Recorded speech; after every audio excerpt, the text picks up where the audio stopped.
سلام، من جعفری هستم، دانشجوی دکترای حرفه‌ای داروسازی و کارشناس علوم آزمایشگاهی تشخیص طبی. تو این ویدیو میخوام در مورد کیت ایدز خدمتتون توضیح بدم. کیت ایدز، کیت خودارزیابی ایدز، کیت آزمایش ایدز.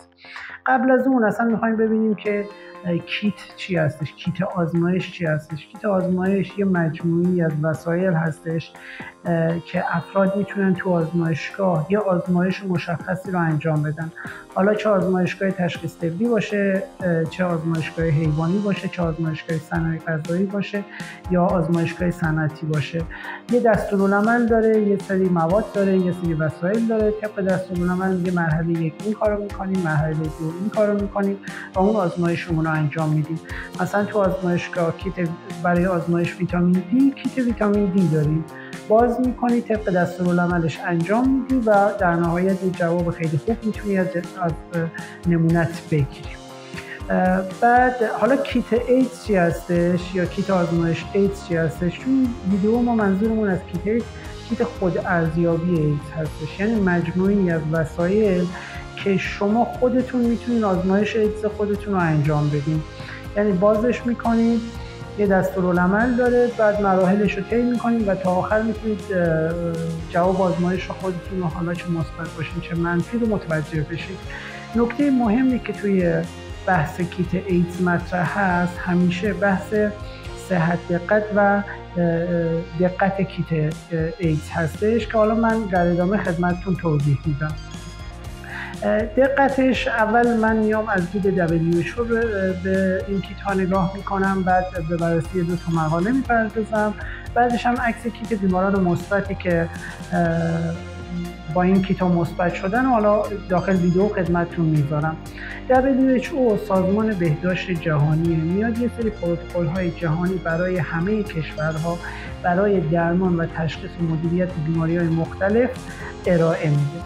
برای بحث ایدز WHO میاد این کیت ها رو توصیه میکنه برای تشخیص ایدز توی گایدلاین های مختلفی که ارائه میده. بعد مزیتی هم که WHO نسبت بهشون میده، حالا من اسکرین این مقاله و گایدلاین های WHO رو هم خدمتتون میذارم، میتونید الان ببینید. یکی بحث این که کیفیت این کیت ها هست، میگه کیفیت این کیت ها بالا و قابل قبول هستش.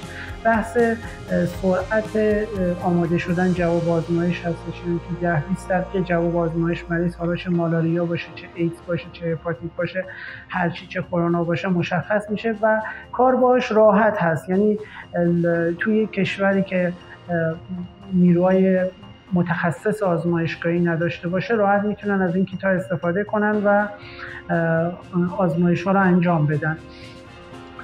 مزیت بعدی که WHO میگه بحث اینه که برای آزمایشگاهی با تعداد نمونه کم مناسب هستش. معمولا روشی که برای تشخیص ایدز تو دنیا استفاده میشه یا کیت تشخیص سریع هست یا الایزا هست به صورت معمول. البته ما روش‌های دیگه‌ای هم داریم. الایزا اشکالش اینه که باید تعداد نمونه زیاد باشه که بشه اون آزمایش رو انجام داد. برای همین بعضی وقتا شما میرین آزمایشگاه میگه که یه هفته دیگه، 2 هفته دیگه جواب آزمایش آماده میشه، چون که باید وایسن یه تعداد نمونه بیاد بعد آزمایش رو انجام. بعد بحث مزیت بعدی این کیت ها نگهداری تو دمای محیط هستش، یعنی یخچالی نیستن. و بحث بعدی هم این که جواب مریض همون موقع آماده میشه و میشه تسریع کرد در درمانش و دریافت دارو برای فرد مبتلا به HIV. 2 تا هم مقاله من الان خدمتتون گذاشتم، حالا اسکرین قسمت ریزالتش رو میتونید ببینید. یکی از این مقالات اومدن روی 10,000 نفر آزمایش انجام دادن که همینجور که میبینید میزان دقت این کیت ها رو برآوردشون 99.9% هست. یه مقاله دیگه هم هست اومدن روی 2343 نفر انجام دادن، دقت این کیت ها رو 98.1% در آوردن. حالا من لینک این مقالات هم قسمت توضیحات میذارم که شما میتونید توضیحاتش رو برید مطالعه کنید. و این کتاب ببینید تو مراکز مشاور بیماری‌های رفتاری و مراکز ایدز کل دنیا دارن استفاده میشن و من جمله از ایران. و الان من عکسشون رو گذاشتم میتونید ببینید. و حالا در ادامه هم که عکس چند تا از مریضای مثبتی که یعنی از این کیت ها استفاده کردن و مثبت شدن رو میتونید ببینید. و فقط یه چیزی که هست در مورد استفاده از این کیت ها، نکته مهمیه که حتما باید مریض دوره پنجره رو رد کرده باشه که استفاده کنه.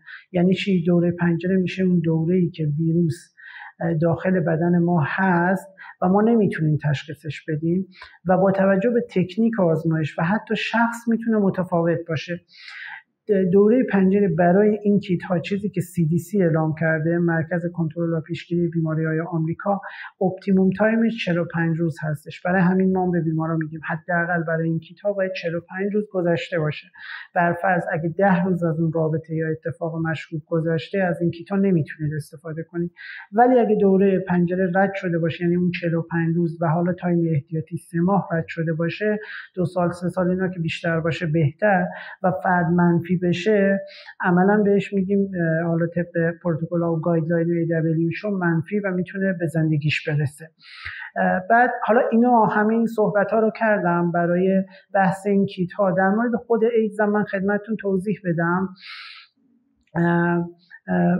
ایدز مثل گذشته دیگه بیماری کشنده ای نیست. اگه بیمار به موقع تشخیص بیماری، ابتلای فرد به بیماری به موقع تشخیص داده بشه، کامل میشه کنترلش کرد، کامل میشه، حالا درمان قطعی نداره ولی کامل میشه میزان تعداد ویروس داخل خون رو به 0 رسون و فرد فقط باید داروهاشو منظم استفاده کنه و یه سبک زندگی سالمی داشته باشه. در خدمتتون هستیم. پیج ما رو حتما فالو کنید. دکمه سابسکرایب اون پایین هست. به علاوه این که سوالی هم اگه دارید میتونید در قسمت کامنت ها بپرسید. من در خدمتتون هستم و پاسخگوتون خواهم بود. سالم باشید و سلامت، موفق باشید.